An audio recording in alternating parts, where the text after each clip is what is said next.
हम लोग चैतन्य चरितामृत से पढ़ रहे हैं, परिचय में आगे पढ़ रहे हैं। जो कल चर्चा हुई थी इसको आगे हम बढ़ा रहे हैं कि ज्ञान अपरिच्छिन्न रहता है अगर वह परंपरा में प्राप्त होता है और वह पूर्ण ज्ञान होता है। व्यक्ति को ठीक ठीक ज्ञान उसी तरह से प्राप्त हो सकता है। यहाँ पे बात हम लोग ने रोकी थी, इसको आगे पढ़ते हैं।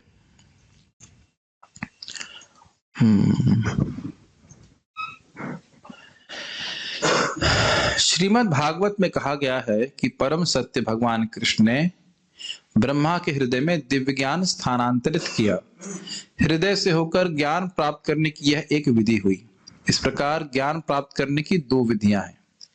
एक निर्भर करती है समस्त जीवों के हृदयों में निवास करने वाले परमात्मा स्वरूप पूर्ण पुरुषोत्तम भगवान पर, और दूसरी गुरु पर निर्भर करती है जो कृष्ण का अंश होता है। इस तरह कृष्ण बाहर से तथा भीतर से दोनों ही तरह से सूचना प्रदान करते हैं। हमें उसे केवल ग्रहण करना होता है। यदि ज्ञान को इस तरह से प्राप्त किया जाता है तो फिर वह चाहे अचिंत्य हो या ना हो, इससे कोई अंतर नहीं पड़ता। एक बहुत महत्वपूर्ण बात हम यहाँ पे सीख रहे हैं कि कोई व्यक्ति सोच सकता है कि भगवान कृष्ण ने ब्रह्मा जी को हृदय में ज्ञान दिया तो वो उनके संतान थे, तो मेरे को भी इसी प्रकार से जब भगवान ज्ञान देंगे तब मैं ये ज्ञान प्राप्त करूंगा।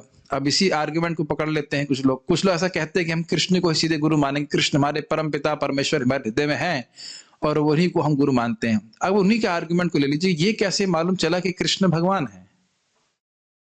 ये तो हृदय से आपको नहीं मालूम चला ना कि कृष्ण भगवान है। ये तो हमने शास्त्र से सुना, वैष्णव से सुना। तो जब इतनी बात सुनी थी तो जब ये जानने की जरूरत है तो अन्य बातें भी जानने की जरूरत वैष्णव से है, भक्तों से। ये बहुत जो इंपॉर्टेंट बात प्रभुपाद यहाँ पे कह रहे हैं कि कोई भी भक्त परंपरा का ज्ञान दे रहा है तो यही समझे कि साक्षात भगवान हमको ज्ञान दे रहे हैं। अगर भगवान आपके सामने आते और आप उनसे पूछते भगवान कौन है, या फिर आप बताइए भगवान कौन है, तो कोई दूसरा उत्तर नहीं देते। मैं फिर से आप लोगों का ध्यान आकृष्ट करना चाहता हूं उस बात पे कि भागवतम की पहला प्रश्न क्या है? परम श्रेय क्या है? और भगवत गीता का पहला प्रश्न क्या है? इसमें पूरी भगवत गीता आधारित है कि मेरे लिए परम श्रेय क्या है। अर्जुन बोल रहे हैं, दोनों बातें। तो वहां परम श्रेय क्या है उसका उत्तर दे रहे हैं भगवान। और श्रीमद् भागवत में परम श्रेय क्या है कौन उत्तर दे रहा है? श्रील सूत गोस्वामी। को अंतर पड़ा? सूत गोस्वामी जी परंपरा में प्राप्त ज्ञान दे रहे हैं और भगवान स्वयं ज्ञान दे रहे हैं। भगवत गीता में तो अंतर देख रहे हैं आप लोग? अंतर तो कोई नहीं है। एक ही उत्तर है कि भगवान कृष्ण के चरणों में शुद्ध भक्ति प्राप्त हो। तो इतना बड़ा लाभ है। अगर हम किसी व्यक्ति को परंपरा का ज्ञान दे रहे हैं तो वस्तुतः उसके लिए वो लाभ है कि वह सीधे भगवान से सुनता तो उसको भी वही लाभ प्राप्त होता। ये बात है। इसलिए ये बहुत इंपॉर्टेंट है कि परंपरा को प्रिजर्व किया जाए। इससे पहले कि मैं आगे जाऊं, मेरे मन में एक बहुत सुंदर विचार आया था। विचार भी नहीं, एक ऑब्जर्वेशन था कि जब बच्चा पैदा होता है या बच्चा मतलब किसी का जन्म लेता है तो खाना खा रहा है, कपड़ा उसको पहनना है, ये सब ध्यान देते हैं। लेकिन माता पिता की सबसे बड़ी चिंता ये जरूर होती है कि उसको एजुकेशन प्राप्त हो जाए, है कि नहीं? हम सभी लोग संग ऐसा हुआ ना। माता जी ने खाने की व्यवस्था करी, कपड़े उपड़े की व्यवस्था करी, रहने की व्यवस्था करी, लेकिन सबसे ज्यादा एनर्जी एजुकेशन में लगाई जाती है। बहुत सिंपल सी बात है लेकिन बहुत गंभीर है, हमारे भक्ति के जीवन के लिए बहुत गंभीर है। तो जो छोटा बच्चा है उसकी उपमा वो क्या किससे उपमा करें? जिस व्यक्ति को कुछ पता नहीं है कि उसका हित और अहित क्या है। बच्चे की ही स्थिति होती है ना, वो मुंह में आग डाल लेगा, चीटा डाल लेगा, होता है ना। तो हर जगह छोटी छोटी बात के लिए माता को बच्चे को समझाना पड़ता है। Does it make sense? उसी प्रकार से जब व्यक्ति भक्ति में आता है तो भले ही शरीर से बड़ा लग रहा है लेकिन वो अबोध ही होता है। उसे पता नहीं कि इसका हित क्या है, कहां कौन सा अपराध करने से क्या होगा, कैसे भक्ति करूंगा तो प्रगति होगी, वो सब नहीं पता होता है। इसलिए शिक्षा पे बहुत ज्यादा आवश्यकता है कि हम जोर दें भक्ति में। क्या लगता है, गलत बोल रहे हैं? इसीलिए प्रभुपाद जी सुबह 1 घंटा प्रवचन कम से कम और शाम को 1 घंटा प्रवचन रखे। और अगर हम ऐसा नहीं करते हैं तो हम लोग उसी बच्चे की तरह रहेंगे जिससे पता ही नहीं कि इसका हित और अहित क्या है। Make sense? इसीलिए बार बार श्रीमद् भागवत में इतनी शिक्षाएं दी गई हैं ताकि जीव समझे किस प्रकार से उसे भक्ति करनी चाहिए, क्या करना चाहिए, कौन से अपराधों से बचना चाहिए। ये भागवत में ही चतुश्लोकी भागवत में लिखा हुआ है। अन्वय व्यतिरेता, ये पहले वाले श्लोक की बात नहीं कर रहा हूं। जब भगवान विष्णु बोल रहे हैं ब्रह्मा जी को तो सीखो कि भक्ति कैसे की जाती है। और व्यतिरेक मतलब जिस प्रकार से भक्ति में जो अपराध हो जाते हैं उसको भी सीखो कि भाई उससे कैसे बचे, तब हम प्रगति कर पाएंगे। तो ये बहुत आवश्यक है कि इस चर्चाओं को भक्ति शास्त्रों को श्रवण करने की हमारी रुचि हो, और ना भी रुचि हो कम से कम श्रवण करने के लिए आए तो धीरे धीरे रुचि हो जाती है। I hope it makes the point clear. Page number 130 help कर सकते हैं, ठीक है। और इससे कोई फर्क नहीं पड़ता है कि ज्ञान कौन दे रहा है जब तक वह परंपरा में है, ठीक है। इससे केवल हमारे टीचर्स की बात नहीं होती है, हमारे खुद भी इसमें इंक्लूडेड हैं। हम भी दूसरों को वही कृपा दे सकते हैं जो उनको भगवान से साक्षात सुनने से प्राप्त होती। इस हरि नाम, इस युग धर्म, यहाँ पे युग धर्म क्या है कलयुग का, क्या बोलेंगे आप? हरे कृष्ण मंत्र। अगर आप महाप्रभु से पूछते तो क्या बोलते हो? Is it not? कितना सिंपल सी बात है। साक्षात महाप्रभु भी आपके सामने होते तो आप पूछते कि भाई क्या कौन सा मंत्र जपे, तो वही बोलते हरे कृष्णा कृष्ण कृष्ण हरे हरे, हरे राम राम राम हरे हरे, जैसा चैतन्य भागवत में लिखा हुआ है। तो ये बहुत गंभीर बात है कि शास्त्र के रूप में भगवान, शास्त्र के रूप में सबसे पहले जीव की जिंदगी में आते हैं। जीव स्वयं अपने आप भगवान को नहीं जान सकता है, तो शास्त्र के रूप में आते हैं, उसके द्वारा भगवान समझाते हैं कि हम कौन है। सीधे सीधे ब्रह्मा जी के समय में तो कोई ऑप्शन ही नहीं था, ब्रह्मा जी अकेले ही थे, और उसके बाद ब्रह्मा जी ने ज्ञान दिया। ये नहीं कि सबके हृदय में भगवान, सब तपस्या कर रहे हैं, भगवान ने मुझे ज्ञान दिया, भगवान ने मुझे ज्ञान दिया, सब ब्रह्मा नहीं हो गए हैं, ठीक है। लेकिन एक और इंटरेस्टिंग बात है कि जब इस ज्ञान का अनुशीलन किया जाता है, मतलब प्रैक्टिस, अभ्यास किया जाता है, तो भगवान प्रसन्न होकर के उस ज्ञान का साक्षात्कार हमारे हृदय में देते हैं।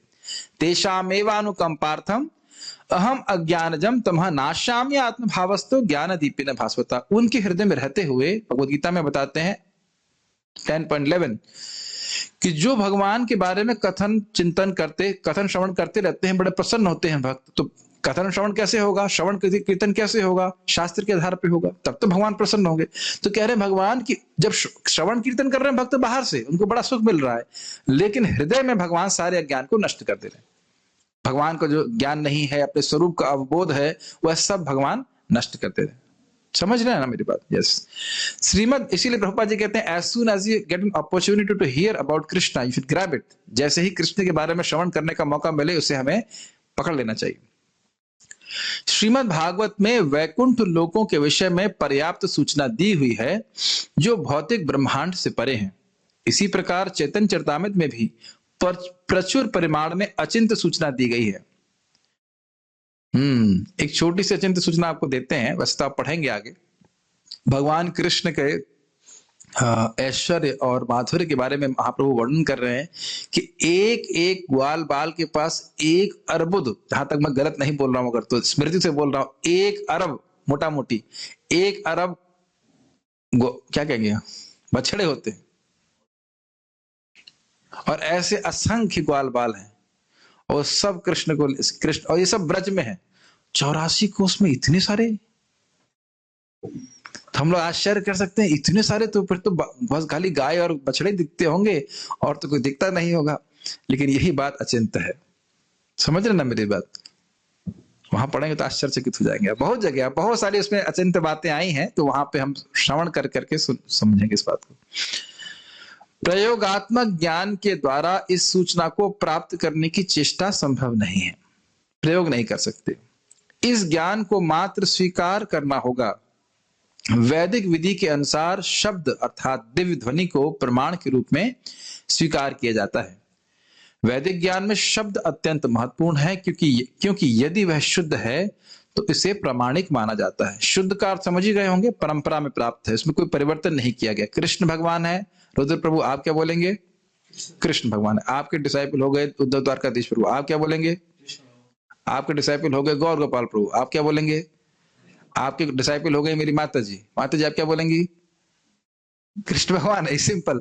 इस पे कहीं मैंने भक्त से सुना कि एक व्यक्ति बोला, ये तुम इस्कॉन में सभी लोग एक ही बात बोलते हो। कहा भाई सत्य तो हम झूठ बोलने लगे थे ना, है कि कोई बोले कृष्ण भगवान है, कोई कहे दुर्गा जी, कहीं तो कोई बोल दे कि कृष्ण भगवान नहीं है, कुछ चेंज तो करो। लेकिन नहीं, कृष्ण भगवान है और यही भक्त बोलेंगे सब, और हम उनके शाश्वत दास हैं कि नहीं, यही बात बोली जाएगी। तो बहुत सुंदर है, और इसीलिए समाज में आ जाता है। अगर हर इस्कॉन का डिवोटी अलग बात बोलेगा तो व्यक्ति भ्रमित हो जाएगा। अपितु एक ही बात को 10 जगह से सुनने से हमारा विश्वास बन जाता है। आपने देखा है ना, मैं बोल रहा हूं कृष्ण भगवान है, प्रभुपाद जी से भी आपने सुना कृष्ण भगवान है, प्रभुपाद जी के गुरु जी भी यही बोल रहे हैं कि कृष्ण भगवान है, सभी लोग बोल रहे हैं कृष्ण, हाँ ठीक है कृष्ण भगवान है। जैसे ये तो अपने जीवन में देखिए, मम्मी बोलती हैं ये पापा है, और दीदी क्या बोलती है, पड़ोसी वाला पापा है। तब तो बच्चा कंफ्यूज है, अरे मम्मी ने तो बोला ये पापा है, वो दीदी बोल रही है ये पापा है, और बड़ा भाई बोल रहा है वो पापा है, तो क्या कैसे बच्चा कंफ्यूज हो जाएगा ना। तो नया बच्चा कंफ्यूज ना हो, और इसीलिए सब लोग सही ज्ञान देते हैं। मम्मी क्या बोलती हैं, ये पापा है, मम्मी जानती हैं। और बड़े भैया क्या बोलते हैं, ये पापा है। और बड़ी बहन बोलती है बेटा देखो ये पापा है, बोलना भी नहीं जानता है, पापा पापा सुनना शुरू कर देता है। इसी प्रकार से चाहे पुराण हो चाहे वेद हो, ये एक श्लोक बहुत सुंदर है कि वेद रूपी माता कह रही कृष्ण भगवान है, पुराण रूपी भैया कह रहे हैं कृष्ण भगवान है, श्रुति ऐसे करके अलग अलग कह रहे, उपनिषद भी कह रहे हैं कृष्ण भगवान है। तो हम समझ गए हैं कि कृष्ण हमारे परम पिता है, सिंपल सी बात। तो इसलिए शुद्ध जो शब्द है वह शुद्ध है, परंपरा में जो प्राप्त होता है वह कल्याण करने वाला होता है। अब प्रभुपाद उदाहरण दे रहे हैं, यहां तक कि भौतिक जगत में भी टेलीफोन या रेडियो द्वारा हजारों मील से भेजी गई बहुत सी सूचना को हम स्वीकार करते हैं। इस तरह हम अपने दैनिक जीवन में भी शब्द को प्रमाण मानते हैं। ये बहुत इंटरेस्टिंग बात है। ऐसा नहीं है कि हर वस्तु को हम देखते ही हैं। रुद्र प्रभु आपने अमेरिका देखा है, मानते हैं कि अमेरिका है? अरे तो फोटो दिखाई है आपने, ऐसा तो ना बोलेगा तुम तो फोटो दिखा रहे हो, पिक्चर दिखा रहे हो, जरूर है ना अमेरिका है। हम मानते हैं, इज इट नॉट? कितनी सारी बातों को कभी भी कोई व्यक्ति बोले हम देखने पे विश्वास करते हैं, तो भक्तों का आर्गुमेंट देना, कहना अगर मान लीजिए कहीं लिखा है 11 केवीए की लाइन, तो क्या आप छू के देखेंगे? तो बिल्कुल नहीं छूना चाहेंगे भाई, क्योंकि छूने के बाद बता नहीं पाएंगे कि लगा कैसा, इज इट नॉट? खत्म हो जाएगा व्यक्ति। तो हम देख करके बोल लेते हैं हाँ भाई 11 केवी लाइन। ऐसे लोग बोलते हैं अरे नरक किसने देखा है, तो मुझसे पूछो भाई आप देखना चाहते हो क्या? और देखने के बाद ऐसा तो नहीं बोलेंगे ठीक है आपका साइट सीइंग हो गया वापस चले जाइए, नहीं अब तो फिर आराम से वहां पे रहना भी पड़ेगा, है कि नहीं? तो जो बुद्धिमान व्यक्ति है वो श्रवण करके समझ जाता है। ये बात प्रभुपाद जी कह रहे। एक और अमेजिंग बात यह है कि जो बात हम शास्त्र में सुन रहे हैं उसकी अनुभूति भी हमें होती है जब हम शास्त्र के अनुसार प्रयोग करें। मेरी बात समझ रहे हैं? जैसे शास्त्र बोल रहा है भगवान के नाम और भगवान में कोई भेद नहीं।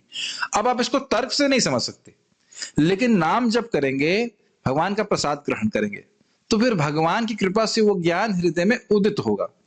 क्या आप लोगों को जब करते हुए कभी भी ऐसी अनुभूति नहीं हुई शायद कृष्ण का नाम है? जो लोग जाप करते हैं उनको कभी कभी भगवान हृदय में एक हल्का सा ज्ञान देते हैं, ओ हाँ है भगवान है। इसको आप तर्क से नहीं समझ सकते। जो जप करता है रहता है उसको जो सुख मिलता है भक्ति में, तो लगता है ये तो अलग अद्भुत चीज है। तो आप समझ रहे हैं, ऐसा नहीं है कि शास्त्र की बात क्या बोलेंगे, इंग्लिश में से बोलते हैं थोपने, इंग्लिश में तो यही बोलते हैं, इंग्लिश में कहते हैं इसको, हिंदी में बोलते हैं थोपना। केवल थोप नहीं रहे, वो सत्य है, लेकिन इस समय मेरी इंद्रियों के परे ज्ञान है, इसलिए मुझे स्वीकार करना पड़ेगा। लेकिन अगर मैं शास्त्रानुसार अपना जीवन चलाता हूं, मेरी इंद्रियां शुद्ध होंगी, तो मैं उस सत्य को अपने हृदय में प्रकाशित होते हुए समझूंगा। समझ में आ रही मेरी हिंदी? यस। यद्यपि हम भाई जैसे भगवान हैं, एक दिन आपको दिखेंगे भी सामने, भक्ति करते रहेंगे तो आपको अच्छा भगवान तो थे, वैकुंठ है, जब पहुंच जाएंगे तो समझ में आएगा अरे वैकुंठ तो था, वैकुंठ तो था, अरे वैकुंठ तो था, वैकुंठ से विमान भी आता है। ओ मैंने प्रीचिंग नहीं किया, बड़ी गलती कर दी। जैसे गौरांग प्रभु कहते हैं, कह रहे भाई भगवान के धाम चले जाओगे तो वहां जाके सोचोगे अरे ये मैंने प्रीचिंग नहीं किया, पहुंच तो गया लेकिन प्रीचिंग नहीं किया। इसलिए जो सुख है जगत का, प्रीचिंग भौतिक जगत, उसे कर लेना चाहिए। खैर भगवान आगे भी आपको सेवा में भेज सकते हैं कहीं। यद्यपि हम सूचना देने वालों को नहीं देख सकते, किंतु उसकी सूचना को शब्द के आधार पर वैध स्वीकार करते हैं। ये आप अपने जीवन में देखेंगे कि प्रायः ज्ञान हमको केवल देख करके नहीं हो जाता है, प्रायः ज्ञान हम श्रवण करके ही समझ सकते हैं। प्रायः मतलब अब कितना परसेंटेज रखना चाहिए, लेकिन आप परसेंटेज तो आप स्वयं कैलकुलेट करें। लेकिन आप यह भी नहीं जान सकते अगर आप मुझसे पहली बार मिले कि मेरा नाम क्या है। और जो भक्त जूम पे हैं, वो कोई बता सकता है कि मुझे खाने में क्या अच्छा लगता है? प्रसादम तो अच्छा लगता है, लेकिन प्रसादम में क्या अच्छा लगता है? कुछ नहीं। एक सामान्य व्यक्ति के बारे में आप नहीं जान सकते उसे क्या अच्छा लगता है, उसका नाम क्या है, उसके पिताजी जिंदा है कि नहीं है, कुछ नहीं जान सकते। तो भगवान के बारे में बिना सुने हम जान लेंगे, बहुत इंपॉर्टेंट बात है। तभी तो वैदिक ज्ञान के संप्रेषण में, ट्रांसमिशन में शब्द ध्वनि अत्यधिक महत्वपूर्ण है। इसको आप श्रीमद् भागवत में सुनेंगे, भक्त्या श्रुत ग्रहीतया, श्रुत ग्रहीता पश्यन्ति आत्मनि चात्मानम, भक्त्या श्रुत ग्रहीतया पश्यन्ति आत्मनि चात्मानम। भक्त लोग भगवान को अपने हृदय में ही देखते हैं। कैसी भक्ति से देखते हैं? तो कहते हैं भक्त्या श्रुत ग्रहीतया, वह भक्ति जो वेद शास्त्र के श्रवण के द्वारा उत्तरोत्तर, उत्तरोत्तर मतलब होता है और अधिक उत्तरोत्तर बढ़ी हुई भक्ति है। ऐसा नहीं है कि मनगढ़ंत तरीके से कोई भक्ति कर रहा है और भगवान को हृदय में देख लेगा, बिल्कुल नहीं हो सकता है। कई बार हम लोग को भावुकता में लोग पूछते हैं, हमें भगवान के दर्शन हुए, आपने कहा अच्छा, रोंगटे खड़े हुए आपके, कुछ हुआ, आपने को भूल गए? ऐसा तो कुछ हुआ नहीं, मतलब ऐसे वो सोचते हैं भगवान का दर्शन हुआ। अरे भगवान का दर्शन होने पे भक्त को क्या अनुभूति हुई है, जरा देखिए श्रीमद् भागवत में अदिति माता को क्या अनुभूति हुई, नारद जी को क्या अनुभूति हुई, ध्रुव महाराज को क्या अनुभूति हुई, है कि नहीं? तब समझना चाहिए कि भगवान को देखा कि नहीं देखा। हाँ, ये हो सकता है कि भगवान आपको अपने मन में आपको भगवान की स्मृति हुई हो, ये बहुत अच्छी बात है, लेकिन भगवत दर्शन ये आसान बात नहीं है कि हमें कल ही मिल जाएगा या हमको सपने में आए, या फिर जैसे लोग भजन गाते हैं, रात शाम सपने में आ गए, दहिया पी गए सारा रा इसे भजन नहीं गाते हैं भक्त लोग। इस तरह के भजन से भगवान प्रसन्न नहीं होते हैं, समझ रहे मेरी बात? आपका दही पीने के लिए कृष्ण नहीं आ रहे हैं, ठीक है। वेद हमें बतलाते हैं कि इस भौतिक प्राकट्य से परे परव्योम में अनेक विस्तृत ग्रह है। यह भौतिक प्राकट्य समग्र सृष्टि का केवल एक लघु अंश है। तो समझ में आ गया होगा, बहुत छोटा है भौतिक, पूरा एक ब्रह्मांड नहीं, ध्यान दीजिएगा, पूरा ब्रह्मांड नहीं, सारे के सारे ब्रह्मांड मिला लीजिए तो भी लघु अंश है, बहुत छोटा है। इससे पहले कि इसमें आगे जाए, महाप्रभु की सुंदर सी लीला है कि एक बार महाप्रभु से वसुदेव दत्त उनके एक भक्त हुए, वो प्रहलाद महाराज के अवतार हैं। तो उन्होंने कहा कि महाप्रभु, मैं जीवों के दुखों को देखकर बहुत दुखी हूं, तो आप ऐसा करिए, इन सब लोगों को बिना भजन के अपना धाम में वापस भेज दीजिए, मैं इनके बदले में हमेशा हमेशा के लिए नरक भोगने के लिए तैयार हूं। तो महाप्रभु ने जब सुना तो कहते, तुम्हारी इस करुणा को देख करके मेरा हृदय फटा जा रहा है। तो कहते हैं कि कृष्ण कोई अशक्य व्यक्ति नहीं है, अशक्त व्यक्ति नहीं, कृष्ण बहुत शक्तिशाली हैं। तो सारे के सारे जो जीव हैं वो ब्रह्मांड के कृष्ण हमारी इच्छा से ही भगवान के धाम भेज देंगे। तो उसके बाद वो कहते, कोई व्यक्ति पूछता है कि अरे भाई, ये तो बड़ा बड़ी बात हो गई, ब्रह्मांड, एक पूरे ब्रह्मांड के सारे जीव चले जाएंगे। तो हाँ, कहा गया है कि अरे भाई, जिसके पास हजारों हजारों कामधेनु गाय हों, उसकी एक बकरी खो जाए तो कोई फर्क पड़ता है? ये बड़ा शब्दों का प्रयोग अच्छे से है। अजा माया को भी कहते हैं, अजा मतलब जिसका जन्म नहीं हुआ, माया, और अजा बकरी को भी कहते हैं। तो आजकल नाय सुने होंगे, अजा मतलब बकरी भी होती है। तो कह रहे हैं वहां पे कि एक बकरी खो जाए तो किसी को कोई कठिनाई तो नहीं है ना, कामधेनु गाय आपके बहुत सारी गई है, मतलब आध्यात्मिक जगत है, तो पूरा भौतिक जगत भी नष्ट हो जाए तो भी कोई दिक्कत नहीं। इससे बहुत बड़ी शिक्षा हम भक्तों को प्राप्त होती है कि इस जगत में भौतिक लाभ और हानि तो चलता ही रहेगा।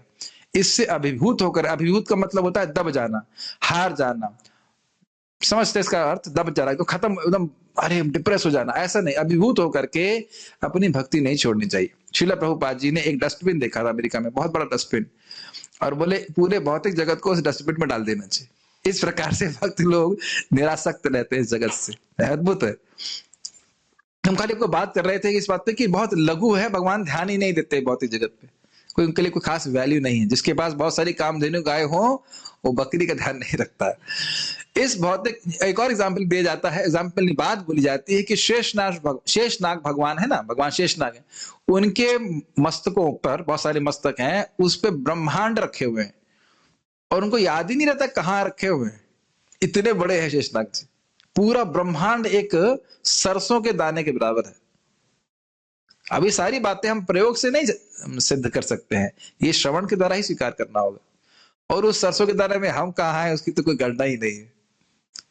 जब भी मैं इसको सोचता हूँ तभी मैं बार बार वही बोलूंगा कि अरे भाई, जो लड़का है उसको ब्रह्मचारी बनने में क्या दिक्कत है? छोटा सा जीवन, एक सेकंड के लिए ब्रह्मचारी बनना है आपको, एक सेकंड। मुझे लग रहा है कि 100 साल लगते हैं प्रभु जी। 100 साल तो जिंदा नहीं रहने वाले, पहली बात। 25 साल तो निकल गए, एक सेकंड के लिए, कुछ क्षण के लिए जो है हमको ब्रह्मचारी बनना है। आराम से भक्ति करो, भगवान के धाम चले जाओ। लेकिन कुछ भी नहीं है, कण बराबर भी नहीं, तब भी भगवान का एक बार नाम कर जाए। तो ये बात है, इस भौतिक प्राकट्य में केवल यही ब्रह्मांड सम्मिलित नहीं। कोई बात नहीं, आप एक सेकंड के लिए गृहस्थ भी बन सकते हैं, कोई दिक्कत नहीं है। इसी आर्गुमेंट को रिवर्स भी किया सकता है, प्रभु जी एक सेकंड के लिए गृहस्थ बन जाते हैं, क्या दिक्कत है? ठीक है। चलेगा चलेगा, कोई दिक्कत, जैसी आपकी इच्छा, कोई दिक्कत नहीं, जहां भी जाना, जिस डायरेक्शन में भी जाना चाहे। लेकिन रियली बहुत निरासक्त कर देता है, क्या फर्क पड़ता है जगत में। इस भौतिक प्राकट्य में केवल यही ब्रह्मांड सम्मिलित नहीं है, अपितु अन्य असंख्य ब्रह्मांड भी सम्मिलित हैं। किंतु ये सारे भौतिक ब्रह्मांड मिलकर संपूर्ण सृष्टि का केवल 1/4 अंश बनाते हैं। बाकी 3/4 सृष्टि तो परव्योम आध्यात्मिक आकाश में स्थित है। एक बात सोचने वाली है ना कि साइंटिस्ट इसी फेरे में लगे हुए हैं कि ये ब्रह्मांड कहां से आया। वो पूरा जीवन खपा दिए और मरे जा रहे हैं कि इनको ये समझ में नहीं आ रहा है कि ब्रह्मांड कहां से आया। और बताया भी तो क्या बता रहे हैं, एक विस्फोट से आया। एक एकदम इलॉजिकल बात, विस्फोट से कुछ सृष्टि होती है? और उनको तो हवा भी नहीं लग सकती है कि एक ब्रह्मांड नहीं भाई साहब, अनंत अनंत ब्रह्मांड है। तो इसीलिए शब्द प्रमाण का इतना बड़ा महत्व है कि हमारे जैसा सिंपल सामान्य व्यक्ति भी ब्रह्मांड की विवेचना कर सकता है कि ब्रह्मांड की सृष्टि कैसे हुई, कितने कितने सारे ब्रह्मांड है, भगवान कौन है। ये शब्द का फायदा है। बात आपको बहुत सीधी लग रही होगी, लेकिन श्रद्धा से स्वीकार कर ले तो सत्य को हम स्वीकार कर लेते। और एक और बात है, वैज्ञानिकों के प्रति आक्षेप किया जाता है कि भाई आप भी तो अपनी इंद्रियों पर श्रद्धा रख रहे हो। आज आप ये बोलते हो, फिर 10 साल बाद कोई व्यक्ति आता है, वो खारिज कर देता, कहता है तो गलत बोल रहे थे। दूसरा व्यक्ति आता है, फिर कहता है ये वाले गलत बोल रहे थे। तो कहते हैं हाँ, हम भी श्रद्धा रख रहे हैं, लेकिन हम अपनी मतलब ज्ञान को रिफाइन करते जा रहे हैं।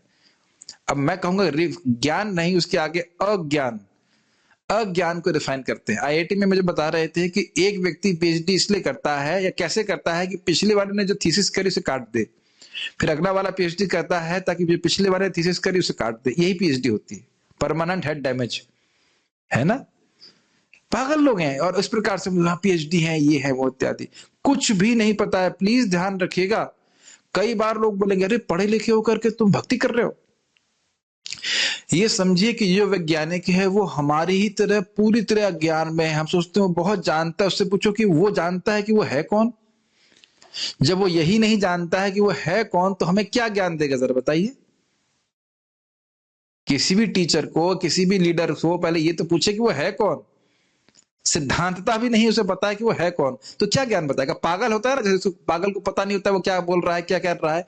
यही स्थिति इन वैज्ञानिकों की है। तो प्रभुपाद जी इसीलिए उनकी बहुत भर्त्सना करते थे, क्योंकि जानते कुछ है नहीं। प्रभुपाद जी बड़ा अच्छा बोलते थे, you don't know who is God and you are teaching religion. तो आप टीचर नहीं हो, आप चीटर हो। जब नहीं पता है और आप पोस्ट कर रहे हो कि मुझे पता है, मैं तुम्हें सही जगह लेके जाऊंगा, तो आप टीचिंग नहीं कर रहे, आप चीटिंग कर रहे हैं। Teaching cheating like this. तो इस प्रकार की चीटिंग नहीं करते भक्त लोग। उस व्योम में असंख्य ग्रह तैरते रहते हैं और वे वैकुंठ लोक कहलाते हैं। तो स्पष्ट है, प्रत्येक वैकुंठ लोक की अध्यक्षता नारायण अपने 4 विस्तारों संकर्षण, प्रद्युम्न, अनिरुद्ध तथा वासुदेव के साथ करते हैं। चैतन्य चरितामृत के 8वें श्लोक में कृष्णदास कविराज कहते हैं कि यही संकर्षण भगवान नित्यानंद है। किसी को याद होगा, कल पता नहीं आप लोग थे कि नहीं, कि हमने क्या बोला था, इतने भगवान महान हैं बलराम जी, जिनके विस्तार चतुर्व्यूह हैं और वो वैकुंठ में अध्यक्ष है, मतलब हर एक ग्रह के, यानी कि एक भगवान विष्णु का विस्तार का एक प्लैनेट है जिसमें वो भगवान है वहां पे। समझ रहे हैं मेरी बात। प्रद्युम्न भगवान का एक प्लैनेट, वासुदेव जी का एक प्लैनेट और अनिरुद्ध भगवान का एक प्लैनेट या ग्रह कह लीजिए, इस प्रकार से, जिसमें वो भगवान के रूप में पूजित होते हैं। तो ये सब जिनके विस्तार हैं बलराम जी के, वो बलराम जी नित्यानंद प्रभु बड़ी नम्रता से लोगों से क्या भिक्षा मांग रहे हैं, हरे कृष्ण मंत्र जपिए, भक्ति करिए। ये इस प्रकार से उनकी नम्रता है। जैसा कि पहले कहा जा चुका है, सारे भौतिक ब्रह्मांड भगवान के द्वारा महाविष्णु के रूप में उत्पन्न किए जाते हैं। जिस प्रकार स्त्री तथा पुरुष के मिलन से संतान उत्पन्न होती है, उसी प्रकार महाविष्णु अपनी पत्नी माया अर्थात भौतिक प्रकृति से मिलते हैं। इसकी पुष्टि भगवद गीता में कृष्ण के इस कथन से होती है, सर्व योनेषु कौन्तेयः मूर्तयः संभवन्ति याः तासाम ब्रह्म महदयोनिर अहम बीज प्रदः पिता। हे कुंती पुत्र, यह समझना चाहिए कि समस्त योनियों की सृष्टि इस भौतिक प्रकृति के द्वारा संभव होती है और मैं उनका बीज प्रदान करने वाला पिता हूं। मैं पूरा पढ़ूंगा, फिर कुछ बातें मैं एक्सप्लेन करूंगा। विष्णु माया अर्थात भौतिक प्रकृति पर मात्र दृष्टिपात करके उसे गर्भित करते हैं। यह आध्यात्मिक विधि है। भौतिक रूप से हम अपने शरीर के केवल एक विशेष अंग से ही गर्भ स्थापित कर सकते हैं, किंतु भगवान कृष्ण या महाविष्णु किसी भी अंग से गर्भ स्थापित कर सकते हैं। भगवान मात्र दृष्टिपात से भौतिक प्रकृति के गर्भ में असंख्य जीवों को स्थापित कर सकते हैं।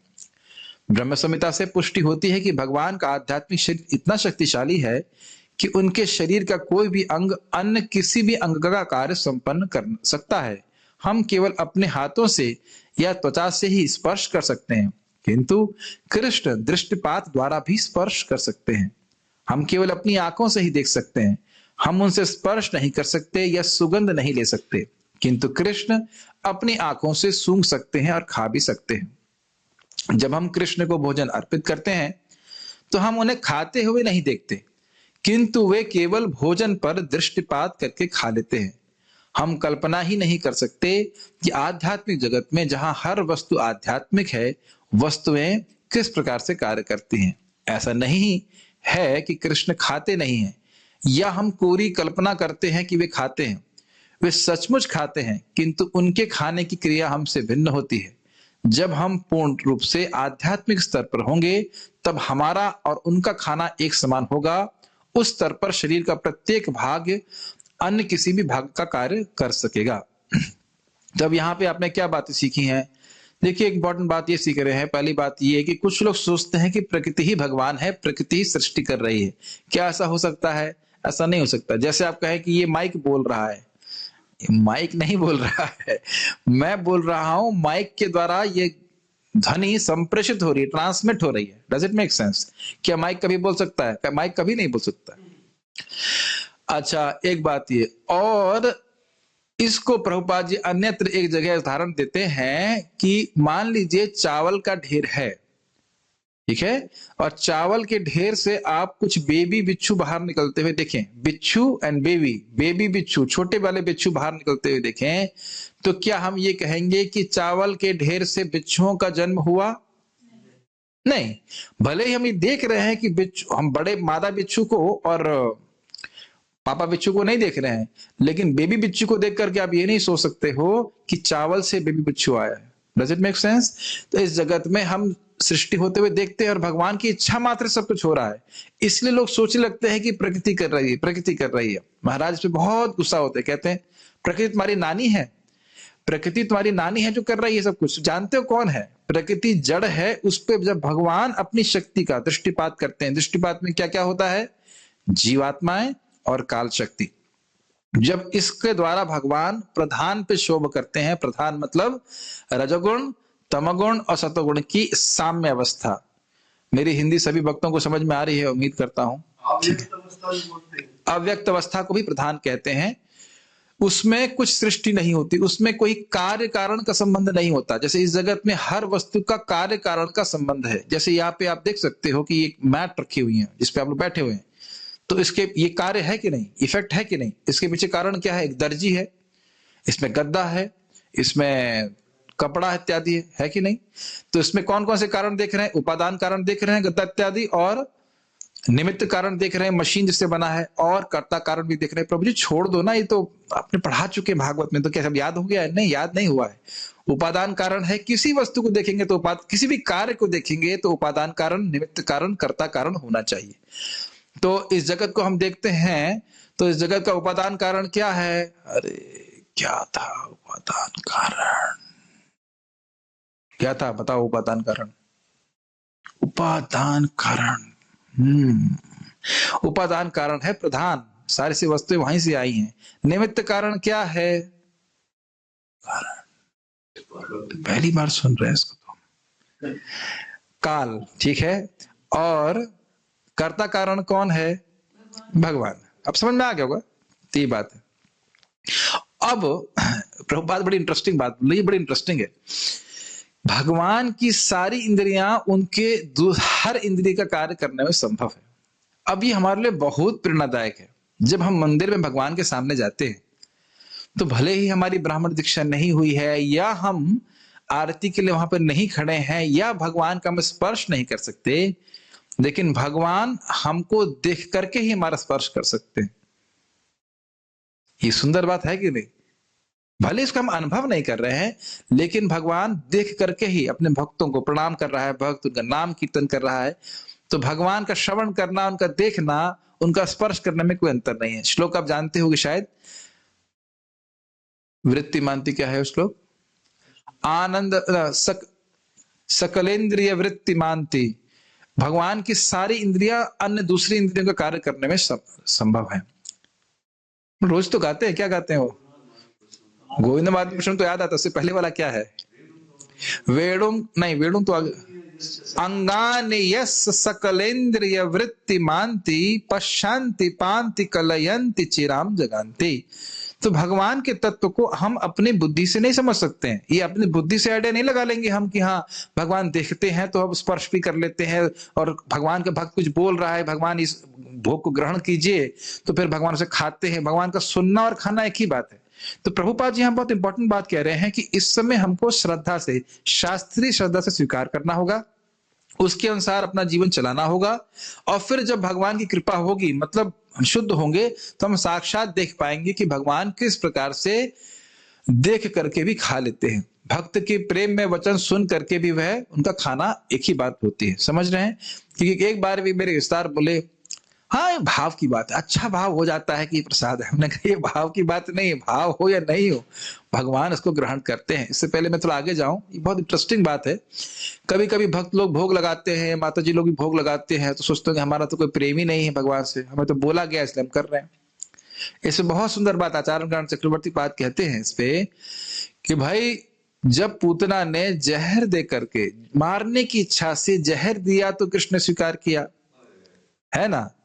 तो अब अगर कोई उदासीन भाव से दे तो क्या दिक्कत है?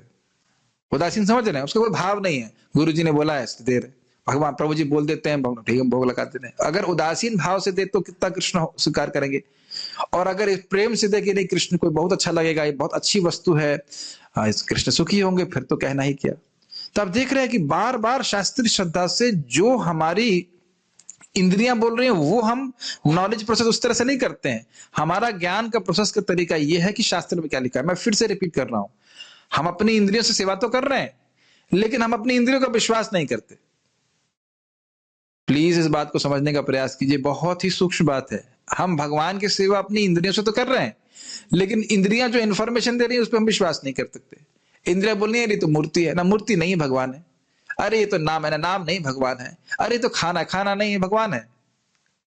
समझ में आ रहा है प्रभु? जैसे प्रभुपाद जी ने कहा कि ये शिक्षाएं भी, चैतन्य चरितामृत की शिक्षाएं भी श्रीमन चैतन्य महाप्रभु से अभिन्न है। अभी नहीं समझ में आ रहा है, लेकिन जैसे जैसे हमारे आगे प्रगति होगी हम समझ पाएंगे। मैक्सिमम जो majority of revolution happens at भाव स्टेज, भाव स्तर पे हमको बातें समझ में आने लगती, तब हम पूरा प्रकृति के ऊपर चले जाते हैं, तब समझ में आता है कि भगवान क्या है या भगवान कैसे है, सारा कुछ नाम रूप गुण तब समझ में आता है। लेकिन आप सोचिए, अगर मैं यही तर्क करता रहूं और भक्तों की बात नहीं सुनूं तो क्या भाव स्तर पे पहुंच पाऊंगा? भाव स्तर पे तो तभी पहुंचूंगा जब भक्ति करूंगा। तो नहीं, इंद्रियों की मानने वाली बात नहीं है। बात यह है कि अगर आप शास्त्र की बात हम नहीं सुनेंगे तो भाव स्तर पे तो नहीं पहुंच सकते। शास्त्र की आज्ञा सुनकर ही तो भाव के स्तर पे पहुंच सकते हैं, ये बात बोली जा रही। इसीलिए शास्त्र को सुनना बहुत जरूरी है।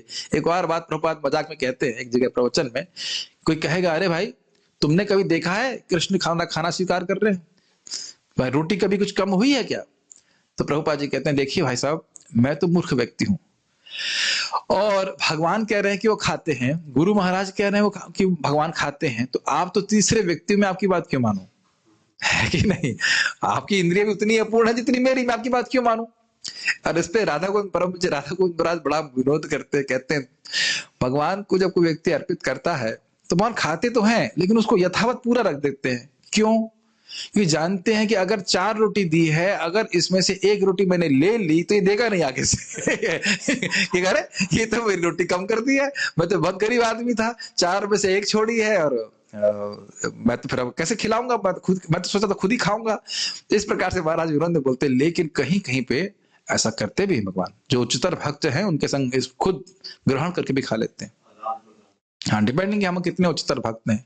मैंने सुना है कि कहीं साउथ इंडिया में एक मंदिर है नरसिंह देव का, जहां पे उनकी मतलब फल पे छाप पड़ती है, नरसिंह देव के पंजे की छाप वहां पे दिखती है हर भोग के ऊपर। ऐसे ही जगन्नाथ मंदिर में भी कुछ व्यवस्था है कि वो अगर कुछ सिम्टम आएंगे तब वो समझते हैं कि हाँ भगवान ने भोग स्वीकार किया। और एक अच्छा पास टाइम भगवान के प्रसाद के संबंध में ही है कि भगवान प्रसाद जब कोई ग्रहण करता है तो कितने खुश होते हैं। ये आप लोग कभी मायापुर जाएंगे तो जरूर सुनिएगा, बहुत अच्छा पास टाइम है। ये सच्ची घटना है, अभी कुछ साल पहले की। वहां पे राजापुर की जगन्नाथ है, जगन्नाथ बलभद्र सुभद्रा मैया थोड़े अलग दिखते हैं, जगन्नाथ जी से थोड़ा अलग दिखते हैं, इनका थोड़ा सा इनका चेहरा अलग है। तो वो जहां पे वो मंदिर है उसके आसपास सब मुसलमान क्षेत्र है। तो एक बार उनका प्रसाद एक भक्त मुसलमान जा रहा था और कहा प्रसाद मैं प्रसाद नहीं लूंगा, मैं लूंगा, ऐसे करके इसने बोल दिया। अगले दिन रात छोड़ के अगले दिन सुबह वो व्यक्ति दौड़ता हुआ आया, कहा मुझे दादा बोलते हैं, जगन्नाथ जी को दादा बोलते हैं, बड़ा भाई, तो दादा का प्रसाद दो। कहते क्या हो गया? कहते नहीं बड़ा खतरनाक है, कल रात में आया था मेरे छाती बैठ के, कहता तूने मेरा प्रसाद को अवहेलना करी, जान से मार दो ना तेरे को मैं। तो भगवान इस प्रकार से लोग बड़ा डरते हैं उनसे, वहां पर जगन्नाथ जी से, बड़े जागृत विग्रह है। तो इस प्रकार से भगवान बड़े प्रसन्न होते हैं जब भक्त उनका प्रसाद ग्रहण करते हैं, क्योंकि हम उस प्रकार से भगवान के सबमिसिव हो रहे हैं, हम भगवान का प्रसाद ही ग्रहण करेंगे, उनके सेवक हैं। Does it make sense? तो इसलिए भक्तों को कोई इसमें संदेह नहीं करना चाहिए कि भगवान हमारा भोग स्वीकार करते हैं, ठीक है। स्पेशली जब हम श्रील प्रभुपाद जी के द्वारा ऑफर करते हैं, कभी ये सोचना नहीं चाहिए कि हमारी वजह से करते हैं, हम आचार्यों को दे रहे हैं, आचार्यों की कृपा से वो भोग लगा देते हैं तो स्वीकार हो जाता है, ये बात होती है, ठीक है। तो हम खाली बात इस पे सब बातें क्यों बोली गई, अपनी इंद्रियों पर विश्वास न करके शास्त्र पर विश्वास करना चाहिए। सृष्टि करने के लिए विष्णु को किसी वस्तु की आवश्यकता नहीं पड़ती। इसे पहले बात सोचिए, क्या गया तुम वैष्णव लोग क्या बातें करते हो, बिना संपर्क के बच्चा हो गया, दूर से देखकर दृष्टिपात किया, ये तो बहुत ऊंची ऊंची बात है, आप लोग स्वीकार कर रहे हैं, हम साइंटिस्ट को नहीं मानते। अब जरा साइंटिस्ट की थ्योरी देख लीजिए। साइंटिस्ट कह रहे हैं कि जगत की सृष्टि ऐसी वस्तु से हुई जिसका 0 वॉल्यूम है और इनफाइनाइट मास है, पदार्थ है उसमें असीमित मात्रा में, लेकिन उसमें कोई आयतन नहीं है। हिंदी समझते हैं आप लोग? आयतन ऐसी की वस्तु देखिए आपने, अगर कोई वस्तु बहुत बड़ी मतलब मासिव है, उसमें बहुत पदार्थ है, तो उसका आयतन होगा कि नहीं होगा? साइंस पढ़े आप में से कुछ लोग, ये उनकी फिलॉसफी है, ये स्वीकारनीय है। अब अपने मन में धारणा कर पा रहे, समझने में कितनी मुश्किल नहीं। ये समझना तो आसान है कि भाई महाविष्णु ने दृष्टिपात किया, लेकिन इसकी धारणा भी कर पा रहे हैं कि इनफाइनाइट मास, असीमित पदार्थ उसमें है और कुछ है नहीं, वो वॉल्यूम नहीं है, ऐसा हो सकता है? बताइए, ये तो बिल्कुल असंभव बात है, इज इट नॉट? हाँ, ये तो बात है। और कहते हैं वो फट गया। अब उनसे पूछो अगर फट गया तो फटा कैसे? भली बात तो एकदम अचिंत्य बात है। तो अब बिल्कुल ही गड़बड़ सड़बड़ थ्योरी को हम केवल इसलिए स्वीकार करते हैं क्योंकि हम सोचते हैं कि साइंटिस्ट है तो अच्छा बोल रहा होगा, प्रामाणिक व्यक्ति है, बस इसलिए। समझ रहे ना मेरी बात? तो जब यही करना है तो हम ऐसे गधे की बात क्यों सुनेंगे, जिसको खुद को पता नहीं कि वो है कौन? हम क्यों नहीं आचार्यों की बात स्वीकार करें? ये भी हमारे लिए अचिंत्य है कि भगवान किस प्रकार से दृष्टिपात करके प्रकृति को गर्भस्थ करते हैं। जब अचिंत्य ही बात स्वीकार करनी है तो ये ज्यादा लॉजिकल लगता है कोई व्यक्ति जगत की सृष्टि किया, इज इट नॉट? क्योंकि जगत में आप डिजाइन देखते हैं, तो इसलिए व्यक्ति को युक्ति को उपयोग करना चाहिए, कभी ऐसे मूर्खों की बात नहीं सुननी चाहिए। आगे पढ़ लेते हैं थोड़ा। सृष्टि करने के लिए विष्णु को किसी वस्तु की आवश्यकता नहीं पड़ती। उन्हें ब्रह्मा को जन्म देने के लिए लक्ष्मी देवी की आवश्यकता नहीं पड़ती, क्योंकि ब्रह्मा का जन्म एक कमल पुष्प से होता है जो विष्णु की नाभि से निकलता है। लक्ष्मी देवी विष्णु के चरणों में बैठी रहती हैं और उनकी सेवा करती हैं। इस भौतिक जगत में संतान उत्पन्न करने के लिए संभोग करने की आवश्यकता पड़ती है, किंतु आध्यात्मिक जगत में पत्नी की सहायता के बिना पुरुष जितने चाहे संतानें उत्पन्न कर सकता है, अतः वहां संभोग जैसी कोई वस्तु नहीं है। क्योंकि हमें आध्यात्मिक शक्ति का कोई अनुभव नहीं है, अतएव हम सोचते हैं कि विष्णु की नाभि से ब्रह्मा का जन्म मात्र कपोल कल्पना है। इसी की व्याख्या मैं कर रहा था ना कि हम लोग आध्यात्मिक शक्ति के बारे में सोचते नहीं है, और यहाँ की तथाकथित थ्योरी हम स्वीकार करना चाहते हैं। हम इसे जानते नहीं है कि आध्यात्मिक शक्ति इतनी शक्तिशाली है कि यह कुछ भी कर सकती है। भौतिक शक्ति तो कतिपय नियमों पर आश्रित है, किंतु आध्यात्मिक शक्ति पूर्णतः स्वतंत्र है। एक छोटा सा बात आप यहाँ पे विचार कीजिए कि जब न्यूटन ने देखा, प्रकृति के नियमों के बारे में बात कर रहे हैं, जब न्यूटन ने देखा कि सेब नीचे गिरता है, तभी उसी दिन से सेब गिरना शुरू हुए थे।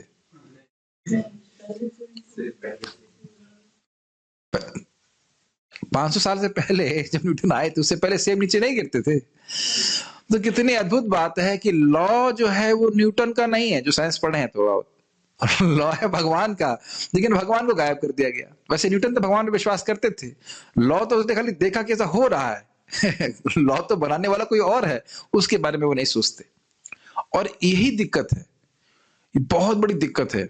वो सोच रहे हैं कि इस जगत में जो नियम हैं इनको तोड़ा नहीं जा सकता। जैसे इस जगत में नाम और नामी अलग है। फॉर एग्जाम्पल, वेबकैम नाम और वेबकैम वस्तु ये अलग है।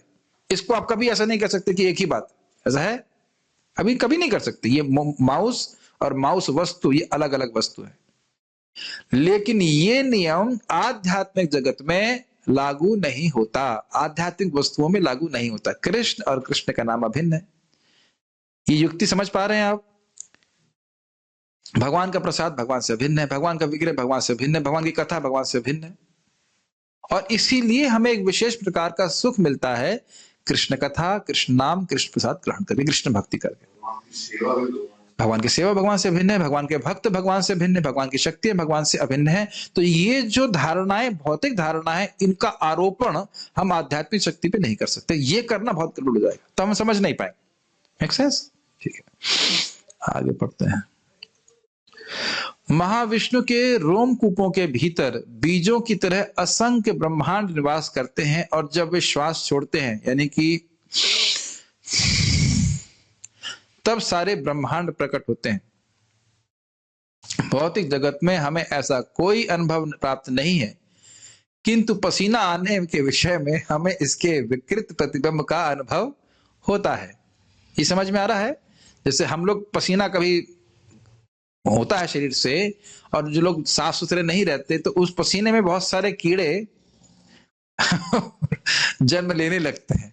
तो प्रभुपाद जी कह रहे हैं, इस प्रकार से हम जगत पे देखते हैं। हम महाविष्णु के एक श्वास की अवधि का अनुमान नहीं लगा सकते, लेकिन एक बार की सांस में सारे ब्रह्मांड उत्पन्न और विनष्ट होते हैं।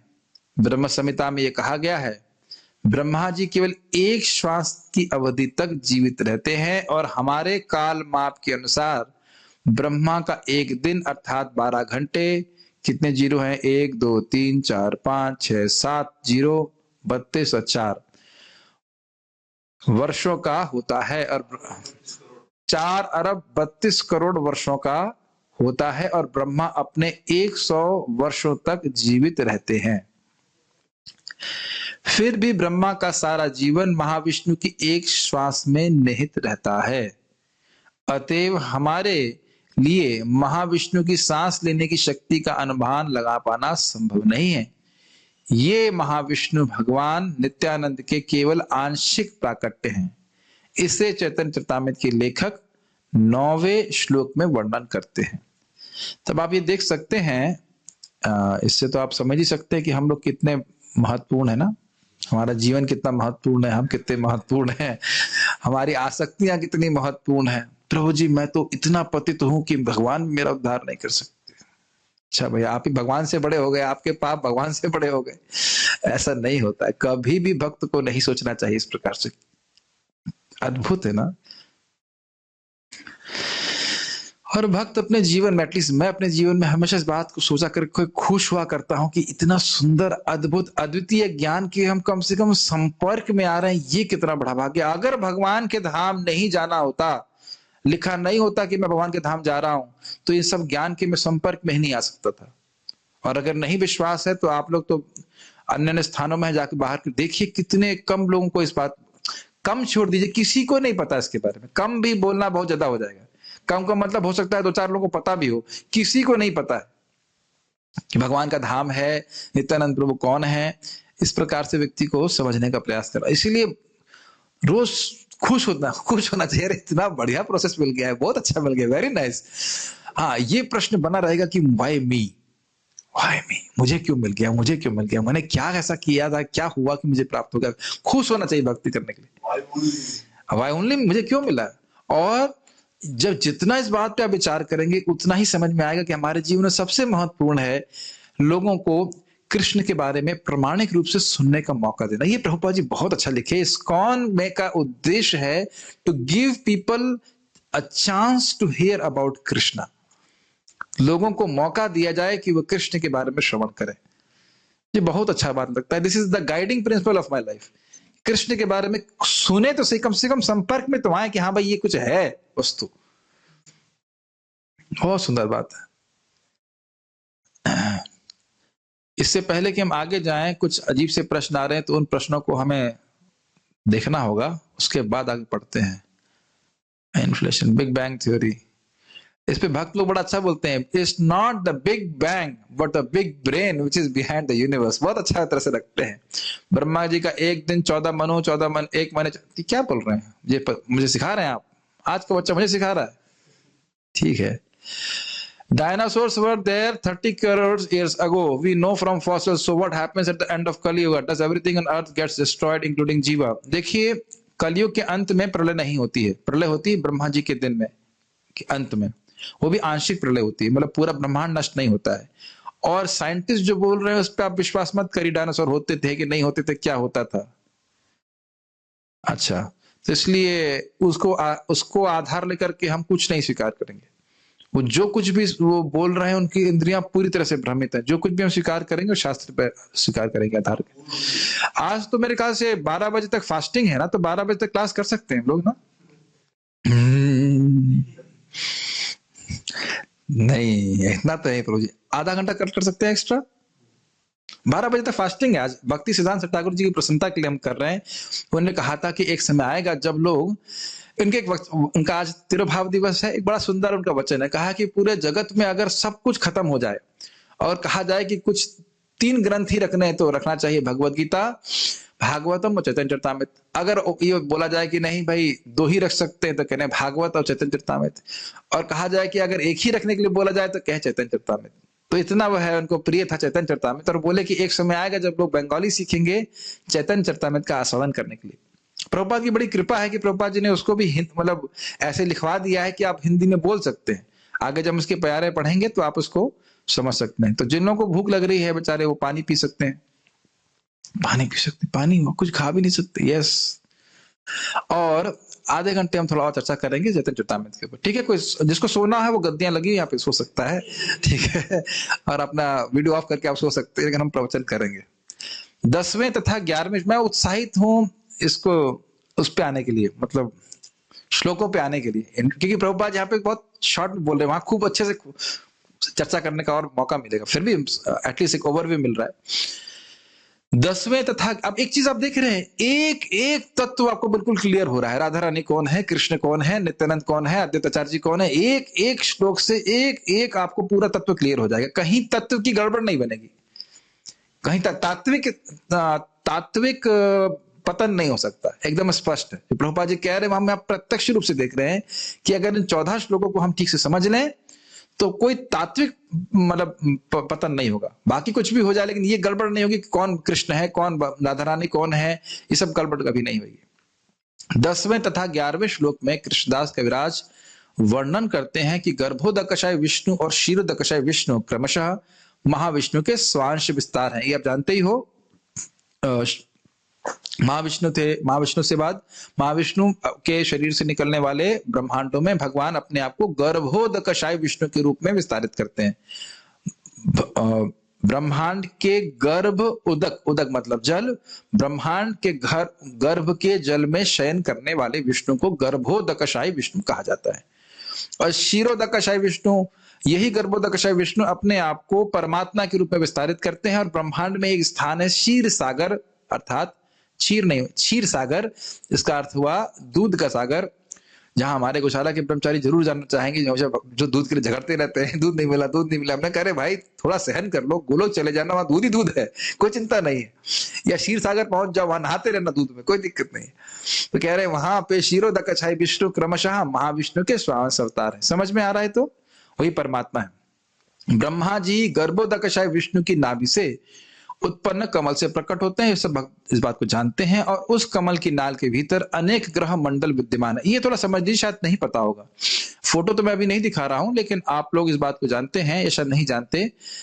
ब्रह्मा जी की नाभि से जो कमल होता है, उस कमल की नाल के अंदर ही सारे 14 ग्रह मंडल हैं। ये बात समझ में आ रही है? ऐसा मत कल्पना कीजिएगा कि पूरे ब्रह्मांड में भरे हुए हैं। प्रभु जी हमें दिखते हैं सारे तारे, ये वो, हाँ वो दिखता जो कुछ भी है, लेकिन ये धारणा कीजिए कि भगवान विष्णु ब्रह्मांड है, ब्रह्मांड के आधे भाग में पूरा जल भरा हुआ है, वहां पे भगवान विष्णु निवास कर रहे हैं, और भगवान विष्णु के नाभि कमल से ब्रह्मा जी की उत्पत्ति होती है। जो उसकी नाल है, डंडी है, उसके अंदर ही सारे प्लैनेटरी सिस्टम या ग्रह मंडल है। इतना बड़ा ये नाल है। प्रभु समझ में नहीं आ रहा है? क्या समझ में आ रहा है? मुश्किल नहीं है। अरे गुरुजी पिक्चर तो आपने मुझे भेज दिया है, लेकिन पिक्चर उसे दिखाने लायक होना चाहिए ना, मतलब जैसे हमको उसके वर्ड में पेस्ट करना, पेस्ट तो मैं भी कर दूंगा। नहीं समझ रहे हैं गर्भोदकशायी विष्णु? आप लोग नहीं समझते हैं गर्भोदकशायी विष्णु? सर्च कर लेना नेट के ऊपर, होमवर्क गर्भोदकशायी विष्णु सर्च, समझ में आ जाएगा मैं क्या कह रहा हूं ना। इतना तो सबने फोटो देखे होंगे। गर्भोदकशायी विष्णु है, उनकी नाभि से कमल निकल रहा है, कमल के ऊपर ब्रह्मा जी हैं, तो जो कनेक्टिंग नाली है, नाल कह लीजिए इसको, जो क्या कहेंगे उसको हिंदी में? नाली तो कहेंगे, नाल, हाँ नाल कहते हैं, नाल कहते हैं। उसी के अंदर सारे प्लैनेटरी सिस्टम है। ये न्यू इंफॉर्मेशन है। यस। फिर ब्रह्मा जी समग्र मानव समाज, पशु समाज, प्रत्येक वस्तु की सृष्टि करते हैं। इसको कहते हैं विसर्ग। ब्रह्मा जी के द्वारा जो सृष्टि होती है उसे विसर्ग कहते हैं। तो ब्रह्मा जी ने कमल की उत्पत्ति नहीं करी। ब्रह्मा जी एक इंजीनियर की तरह है, जो ईंटा पत्थर इत्यादि को लेकर के सृष्टि करते हैं, लेकिन ईंट पत्थर के निर्माण इंजीनियर नहीं करता है। तो जो सृष्टि के तत्व है, पृथ्वी, जल, वायु, अग्नि, आकाश, उनकी सृष्टि ब्रह्मा जी नहीं करते हैं, पहले से विद्यमान रहते हैं। उनका उपयोग करके विभिन्न शरीरों की सृष्टि करते हैं। ये समझना है। क्षीरोदकशायी विष्णु ब्रह्मांड के भीतर क्षीर सागर पर शयन करते हैं।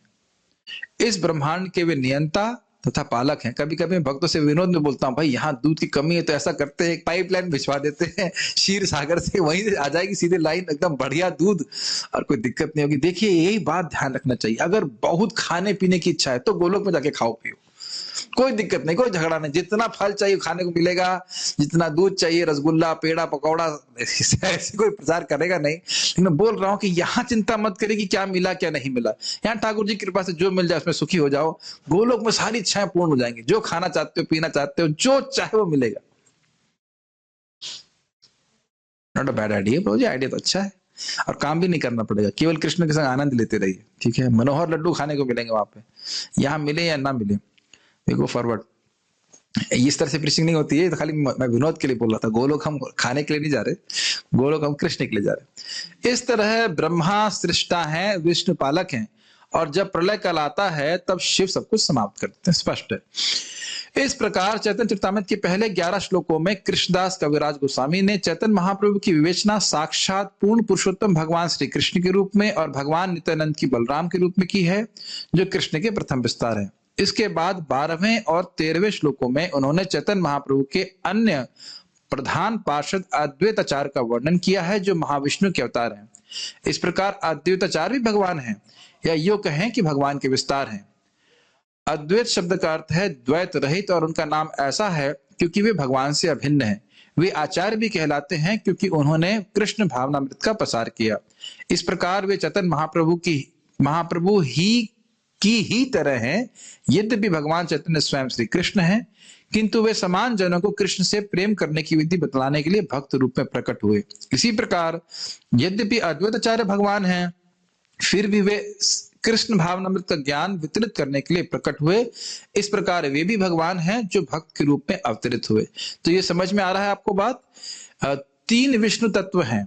एक है श्रीमन चैतन्य महाप्रभु जो साक्षात कृष्ण है। नित्यानंद प्रभु क्या है? ऐसा देख रहे हो, बोल नहीं सकते हो क्या है? नहीं, आप बताओ रुद्र। नित्यानंद प्रभु कौन है? बलराम जी। गुड। तो विष्णु तत्व हुए।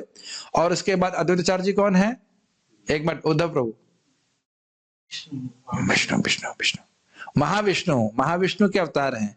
और इस प्रकार से तीनों ये विष्णु तत्व में, इनकी व्याख्या 13वें श्लोक तक हुई है। ठीक है, 13 श्लोक बताए जाएंगे। आगे पढ़ते हैं।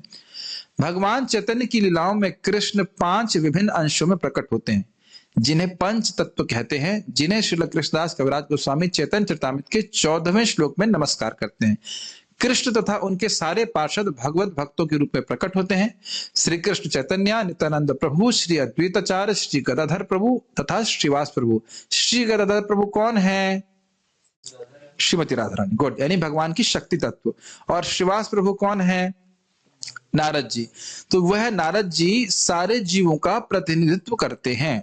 तो जब हम जय श्री कृष्ण चैतन्य प्रभु नित्यानंद श्री अद्वैत गदाधर शिवासती गौर भक्त वृंद बोलते हैं, तो इससे हम पांचों तत्वों को नमस्कार करते हैं। ये समझना होगा। अगर हम जीवों को छोड़ देंगे तो नमस्कार पूर्ण नहीं होगा, शक्ति तत्व को छोड़ देंगे तो नमस्कार पूर्ण नहीं होगा, और भगवान को छोड़ने का तो प्रश्न ही नहीं बनता है। समझ रहे? ये सारी चीजें बहुत महत्वपूर्ण है। आगे जाकर के आप कई बार देखेंगे कि जो व्यक्ति नित्यानंद प्रभु को नहीं मानता है, वो महाप्रभु को प्रसन्न नहीं कर सकता है। या कोई नित्यानंद प्रभु को माने और महाप्रभु को न माने तो प्रसन्न नहीं कर सकता, या अद्वैताचार्य जी को माने और महाप्रभु को नहीं मानेगा तो भी वो उनको प्रसन्न नहीं कर सकता। तो ये सब बातें सिद्धांत के द्वारा सीखते हैं कि हमें किस मनोभावना में इन पांचों तत्वों की सेवा करनी, सभी को सम्मान देना। Make sense? और पांचों को ही भगवान से अभिन्न मानना है। मैंने पहले ही बता दिया था, किसी का बहुत अपने से बच्चे से प्रेम है, उस बच्चे को अगर आप कुछ हानि करेंगे तो वो व्यक्ति गुस्सा हो जाता है, बहुत अधिक गुस्सा होता है। तो उसकी अभेद है अपने बच्चे से, प्रेम है वो सब। ये बात है। सभी प्रकार से चैतन्य महाप्रभु अपने सारे भक्तों की शक्ति के उद्गम है। सारी शक्तियां भक्तों को भगवान से प्राप्त होती। चूंकि बात ऐसी है, अतएव यदि हम कृष्ण भावना को सही ढंग से संपन्न करने के लिए चैतन्य महाप्रभु की शरण लेते हैं, तो यह निश्चित है कि हम प्रगति करेंगे।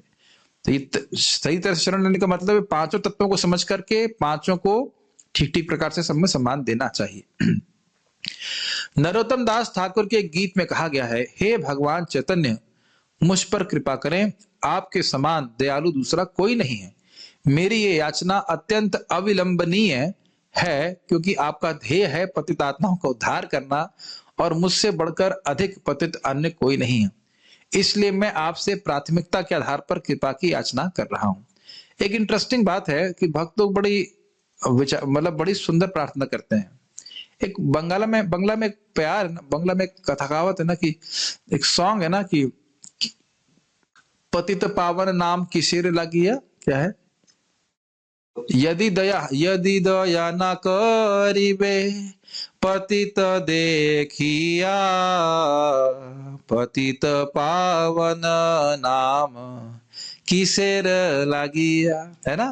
तो भक्त बड़े चतुर हैं, वो महाप्रभु को कह रहे हैं कि महाप्रभु आपका नाम पतित पावन है और मैं सबसे पतित हूं, तो अगर आप मेरा उद्धार नहीं करेंगे तो आपका पतित पावन नाम तो सिद्ध नहीं होगा ना। बड़ा सुंदर तरह से कहते गौरांग, बड़ा सुंदर तरीका है।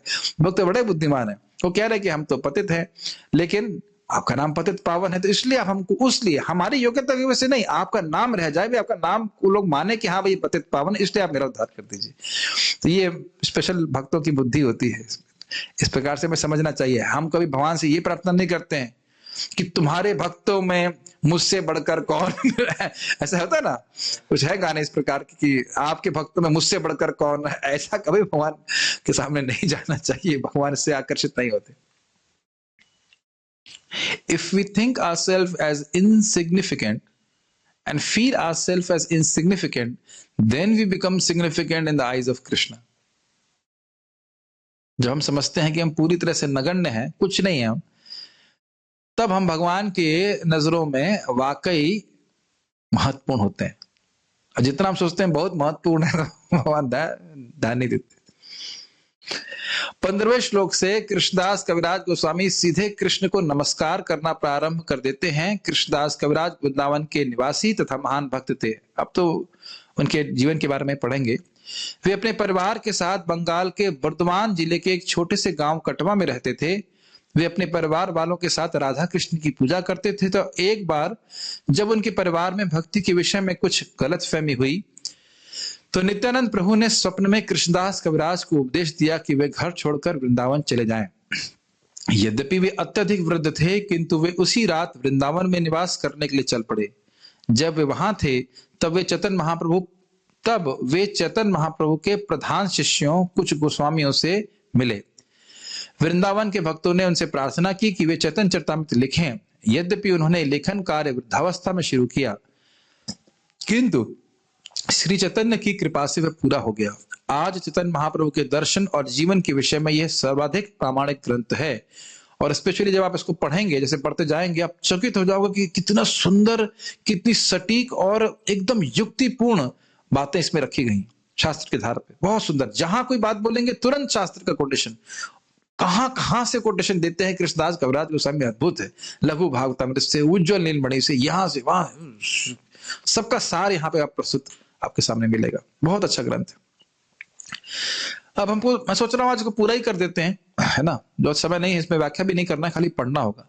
जब कृष्णदास कविराज गोस्वामी वृंदावन में रह रहे थे, तब वहां मंदिरों की संख्या अधिक नहीं थी।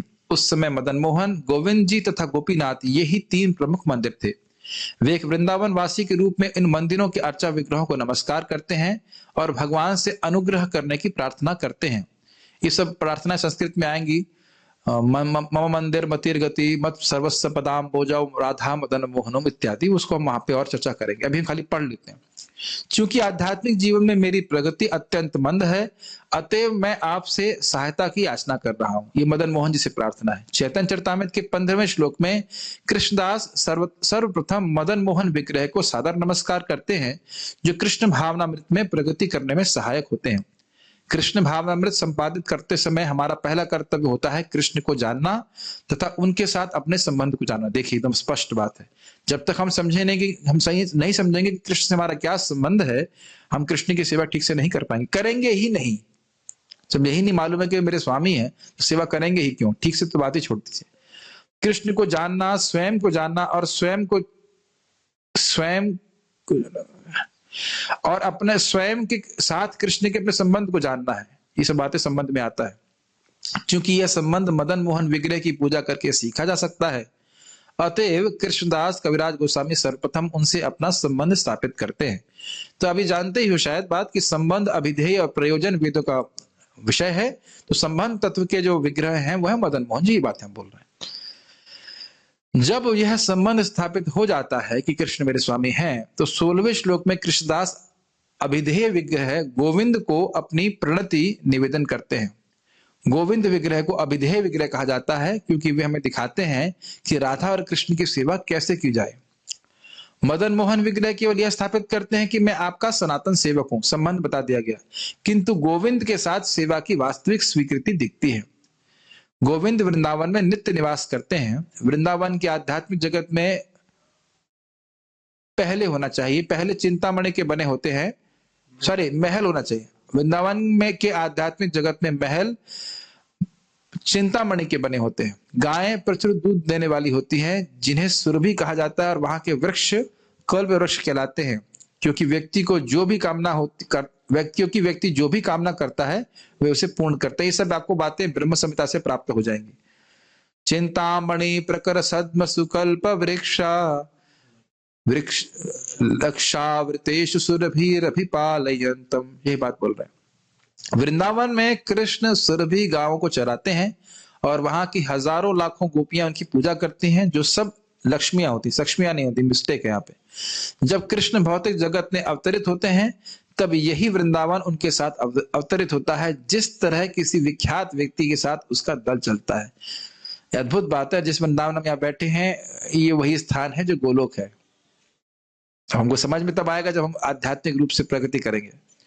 क्योंकि जब कृष्ण आते हैं तो उनकी भूमि भी साथ आती है, अतः वृंदावन को इस भौतिक जगत से परे अवस्थित माना जाता है। आप समझ रहे हैं? भले ही आपको लग रहा है कि हम यूपी में बैठे, लेकिन हम यूपी में नहीं बैठे हैं। ठीक है, इसलिए भक्तगण भारत में स्थित वृंदावन की शरण लेते हैं, क्योंकि यह मूल वृंदावन की प्रतिकृति माना जाता है। भले ही हम शिकायत करें कि यहाँ पर कोई कल्पवृक्ष नहीं है कुछ व्याख्या की जरूरत नहीं, बहुत सुंदर प्रपात का तात्पर्य है। किंतु जब गोस्वामीगण यहाँ वहां रह रहे थे तब कल्पवृक्ष विद्यमान थे। देखिए, कल्पवृक्ष अभी भी हैं, सारे वृक्ष कल्पवृक्ष ही हैं, लेकिन हम मांगे क्या? ये मेरा मोबाइल फोन टूट गया है दूसरा मोबाइल फोन आ जाए, मेरा लैपटॉप टूट गया, लैपटॉप आ जाए, कृष्ण प्रेम कहाँ मांगेंगे? लेकिन एक बात ये भी है कि इस यहाँ के वृक्षों के नीचे बैठ कोई प्रार्थना करता है तो निश्चित रूप से उसको भगवान के प्रेम की प्राप्ति होती है। महाराज जी बता रहे थे कि ऐसे साधुओं को देखना बड़ा मुश्किल है, लेकिन वृंदावन में तो सारे जितने भी वृक्ष हैं वो तो साधु ही हैं, तो उनका दर्शन करना तो सुलभ है हर जीव के लिए। तो ये बहुत बड़ा लाभ है, जब वृंदावन आता है, वृंदावन के पेड़ों का दर्शन करता है, यमुना जी का दर्शन करता है, लीला स्थलियों का दर्शन करता है, तो वो आध्यात्मिक प्रगति करता है। ऐसा नहीं है कि कोई भी जाकर इन वृक्षों से मांगने लगेगा, पहले उसे भक्त बनना होगा। गोस्वामी गण किसी भी वृक्ष के नीचे केवल एक रात ठहरते थे और ये वृक्ष उनकी सारी आवश्यकताओं की पूर्ति करते थे। अब आप सोचिए, इस बात को तो एक भक्त ही स्वीकार करेगा ना, पेड़ पूरा करते थे। मैं मान लिया कि पेड़ एक फल दे देगा, लेकिन अब बाकी सारी व्यवस्थाएं, मान लो चद्दर चाहिए, कंबल चाहिए, तो वो सब दे सकता है, लेकिन हमें भक्त होना पड़ेगा। प्रभु जी, आप खाने को ऐसे नहीं मिला है और आप ऐसी बातें बोल रहे हैं जो डाइजेस्ट नहीं होती हैं। हाँ, ये सब बातें हमको श्रद्धा से स्वीकार करनी पड़ेगी, ठीक है कि नहीं? जब भक्त बन जाएंगे हम लोग, अभी कहेंगे प्रभु जी हम तो भक्त हो गए, प्रभु हो गए, अरे कुछ नहीं हुए, अभी तो भक्त अपेरेंटिसशिप चल रही है, अभी तो कुछ भक्ति वक्त नहीं बने, भक्त बनने का प्रयास कर रहे हैं। जब भक्त बन जाएंगे तो सब बातें समझ में आ जाएंगी। झूठ बोलने के लिए नहीं है यहाँ पे प्रभुपाद जी। सामान्य व्यक्ति के लिए यह बहुत अद्भुत लग सकता है, किंतु जो जो मनुष्य भक्ति में प्रगति करता है त्यों तो वह यह सब अनुभव होने लगता है। तब उसमें कोई व्याख्या की जरूरत नहीं, क्लियर है। आज पूरा पढ़ ही देते हैं, 8 पेज बाकी है। वृंदावन का वास्तविक अनुभव उन व्यक्तियों को ही हो पाता है जो भौतिक आनंद से विमुख हो चुके हैं। अब थोड़ी कठोर बात कहूंगा। एक व्यक्ति ने पूछा, हम मधुर रस का आस्वादन गृहस्थ जीवन में कैसे कर सकते हैं? मधुर मतलब गोपियों का प्रेम जो कृष्ण से है, उसका आस्वादन अनुभव गृहस्थ जीवन में कैसे कर सकते हैं? जब गृहस्थ जीवन से ऊपर उठेंगे तब। विषय छाड़िया कबे शुद्ध होबे मन, तबे हम हेरिबो श्री वृंदावन। जब मेरा मन पूरी तरह भोग वासना से निर्लिप्त होगा तब हम वृंदावन का दर्शन कर सकते हैं। घबराने की बात नहीं, भक्ति करते रहिए, सब हम पूरी तरह से निर्लिप्त हो जाएंगे, लेकिन भौतिक आनंद से विमुख हो जाना चाहिए, एकदम भोग की वासना न रहे। एक महान भक्त पूछता है, कब मेरा मन भौतिक भोग की लालसा से शुद्ध हो सकेगा जिससे मैं वृंदावन का दर्शन कर सकूं? यही बोल रहे थे विषय छाड़िया कबे शुद्ध होबे मन, कबे हम हेरी मतलब देख पाऊंगा। अभी हम देख रहे हैं लेकिन हम वाकई नहीं देख पा रहे हैं। जैसे आप लीला जानते ही हैं, अकबर जी आए थे यहाँ पे, हरिदास जी बहुत बड़े भक्त हुए वृंदावन में, तो उनसे बोले कि मैं क्या सेवा कर सकता हूं? तो मैंने कहा ऐसा करिए, आप केशी घाट का एक कोना टूट गया है, उसको आप रिपेयर कर दीजिए। उनकी कृपा से श्रील हरिदास ठाकुर जी मतलब नामाचार्य नहीं, यहाँ की वृंदावन के हरिदास ठाकुर जी की कृपा से उनको दर्शन हुआ कि भाई इसके तो ऐसे मणियों से बना है केशी घाट कि मेरा पूरा राज्य बिक जाएगा, लेकिन मैं इसको रिपेयर नहीं करा सकता। तो इसलिए ये सब बातें हमें भक्तों के माध्यम से समझनी पड़ेंगी। हम जितने ही अधिक कृष्ण भावना भावित होंगे और जितने ही अग्रसर होंगे, सारी वस्तुएं उतनी ही आध्यात्मिक लगने लगेंगी। अमेजिंग लाइन है ये, अमेजिंग है। हमें वस्तु लिखती है भौतिक, और फिर हम क्या सोचते हैं ये मेरे भोग के लिए है, क्योंकि मेरी भोग वासना है, इसलिए वस्तुओं का वो जो आध्यात्मिक स्वरूप है वो हमें नहीं समझ में आता। लेकिन जैसे जैसे भक्ति बढ़ेगी तब हम हमारे इधर की भोग वासना निपटेगी, मतलब खत्म होगी, तब हम समझ पाएंगे कि किस प्रकार से वृक्ष कल्प वृक्ष है, यहाँ की गैया जो है वो सुरभि गाय है। इसीलिए वृंदावन की गायों की सेवा का बहुत बड़ा लाभ है। कैसे भगवान की सेवा करें? हर वस्तु जब आध्यात्मिक लगेगी, समझ में आएगा भगवान से संबंध है, तो हम स्वाभाविक रूप से भगवान की सेवा के ही लिए उपयोग करेंगे। लेकिन इतने बात है कि जिन लोगों को कुछ समय के लिए भी वृंदावन रहने के लिए मिल रहा है, परम भाग्य है, और जीवन भर रहने को मिल जाए तो बहुत अच्छी बात है। तो प्रभु जी कुछ नौकरी की व्यवस्था है वृंदावन में? नौकरी करने के लिए बताइए वृंदावन, ठीक है, सेवा के लिए आइए, नौकरी के लिए बताइए, नौकरी बाहर करिए, पैसा इकट्ठा हो जाए तब आइए इधर।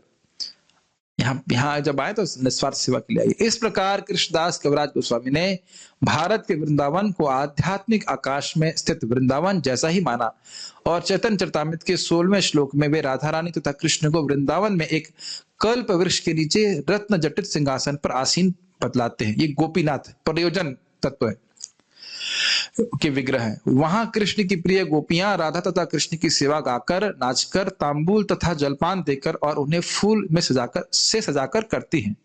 आज भी भारत में लोग झूलते हुए सिंहासनों को सजाते हैं और जुलाई अगस्त मास में इस दृश्य को पुनर्जीवित करते हैं। क्या कहते हैं उसको? डोलन यात्रा,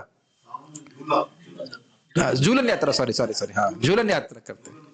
ये फायदा है भगवान के विग्रह का। राधा कृष्ण की सेवा तुरंत करने के अधिकार तो बिल्कुल नहीं है, लेकिन झूलन यात्रा जब होगी तो आप लोग सब लोग स्वागत है, आप लोग आ सकते हैं वृंदावन में और भगवान को झुला सकते हैं। इस प्रकार से सामान्यतः उस समय लोग वहां के अर्च विग्रहों को नमस्कार करने वृंदावन जाते हैं। बहुत आसान है। अंत में कृष्णदास कविराज गोस्वामी पाठकों को गोपीनाथ विग्रह के नाम पर आशीर्वाद देते हैं। गोपीनाथ विग्रह गोपियों के स्वामी के रूप में कृष्ण है।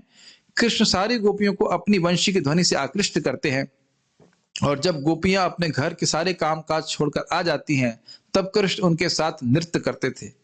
ये सारे कार्यकलाप श्रीमद् भागवतम के 10वें स्कंद में वर्णित हैं। ये गोपियां कृष्ण की बाल्यावस्था की संगनी थीं और उनमें से बहुत सी विवाहिता थीं, क्योंकि भारत में लड़कियों का विवाह सामान्यतः 12 वर्ष की आयु में 12 वर्ष की आयु में हो जाता है। यहाँ पे कितनी माता जी लोग हैं जिनकी शादी नहीं हुई है? आप लोग बहुत लेट हो गए हो, ठीक है कि नहीं? प्रभुपाद जी कहते हैं उनकी माता जी उनके पिताजी को बोलती थी कि प्रभुपाद की बहन, मैं समझता हूँ 12 साल की हो गई थी, कहती अगर तुमने इसकी शादी नहीं करी तो मैं आत्महत्या कर लूंगी। ऐसा लीलावत में आप पढ़ेंगे। ये कोई बात नहीं, अब समय परिवर्तित हो चुका है, कोई दिक्कत नहीं, लेकिन इस प्रकार से होता था। विवाह सामान्यतः 12 वर्ष की आयु में हो जाता है। हाँ, लड़कों का विवाह 18 वर्ष के पूर्व नहीं होता। अतएव कृष्ण जो उस समय 15 या 16 वर्ष के थे, विवाहित नहीं थे, फिर भी वे इन लड़कियों को उनके घरों से बुलाते और अपने साथ नृत्य करने के लिए आमंत्रित करते। यह नृत्य रासलीला कहलाता है और ये वृंदावन की लीलाओं का सर्वाधिक उच्च स्तर का विलास है। इसलिए कृष्ण गोपीनाथ कहलाते हैं, क्योंकि वे गोपियों के प्रिय प्राणनाथ हैं और गोपियां आकर के रासलीला करती हैं। लेकिन तात्विक दृष्टि से समझना चाहिए कि स्वयं सारी गोपियां जो हैं भगवान की अंतरंगा शक्ति का ही विस्तार है। भगवान किसी और अन्य प्राकृत स्त्री का संग नहीं करते हैं। इसमें मैं इसलिए व्याख्या नहीं कर रहा हूं क्योंकि श्लोक सामने रहे और जो प्रभुपाद जी का तात्पर्य वहां पे देखेंगे तो हम कुछ बात कर सकेंगे, तो इसलिए मैं खाली पढ़ दे रहा हूं। कृष्णदास कविराज गोस्वामी भगवान गोपीनाथ से आशीर्वाद प्रदान करने को कहते हैं कि वे गोपीनाथ अर्थात कृष्ण आपको आशीर्वाद प्रदान करें, आप गोपीनाथ द्वारा आशीष प्राप्त करें। जिस प्रकार कृष्ण अपनी वंशी की मधुर ध्वनि से गोपियों को आकृष्ट कर लेते हैं थे, श्री चैतन्य चरितामृत के लेखक प्रार्थना करते हैं कि उसी प्रकार गोपीनाथ अपनी दिव्य ध्वनि से उसके पाठकों के मन को भी आकृष्ट कर लें। तो इस प्रकार से फिर प्रभुपाद जी का चैतन्य चरितामृत का परिचय पूर्ण हुआ। कोई प्रश्न है भक्तों को मैं देख लेता हूं, और नहीं तो फिर हम लोग अगली बार से चैतन्य चरितामृत के श्लोक को करेंगे। 1 मिनट रुक जाइएगा, हम पहले पढ़ लेते हैं। 1 मिनट।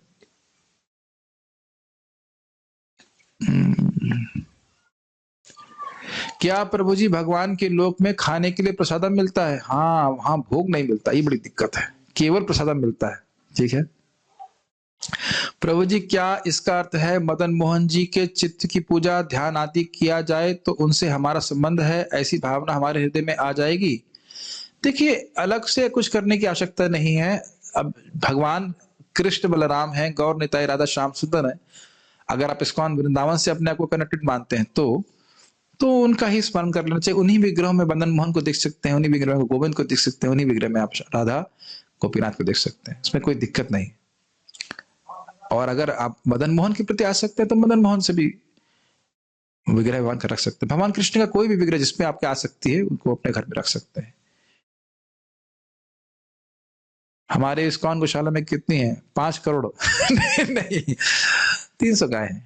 जिसके पास पैसे नहीं है वो वृंदावन नहीं आ सकते हैं क्या प्रभु जी? आ सकते हैं, आप आशीष हैं, आशीष शर्मा हमारे लड़के हैं, शादी नहीं किए हैं तो ब्रह्मचारी बनने के लिए आएंगे तो कोई दिक्कत नहीं, नौकरी प्राप्त करने के लिए आएंगे तो फिर दिक्कत है। नौकरी प्राप्त करने के लिए वृंदावन नहीं आना चाहिए। अब जिसको आना है वो आए, लेकिन आना नहीं चाहिए। प्रभु जी, at what age lord Krishna move to Mathura? 11 है, 11 बोलते हैं, 11 साल में।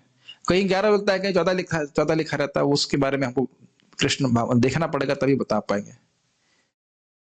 हाँ, बहुत सारे आपको विरोधाभास लगेंगे। 12 साल में वहां चले गए तो 15 साल के कैसे होंगे? देखिए, इसका सामंजस्य हम कर सकते हैं।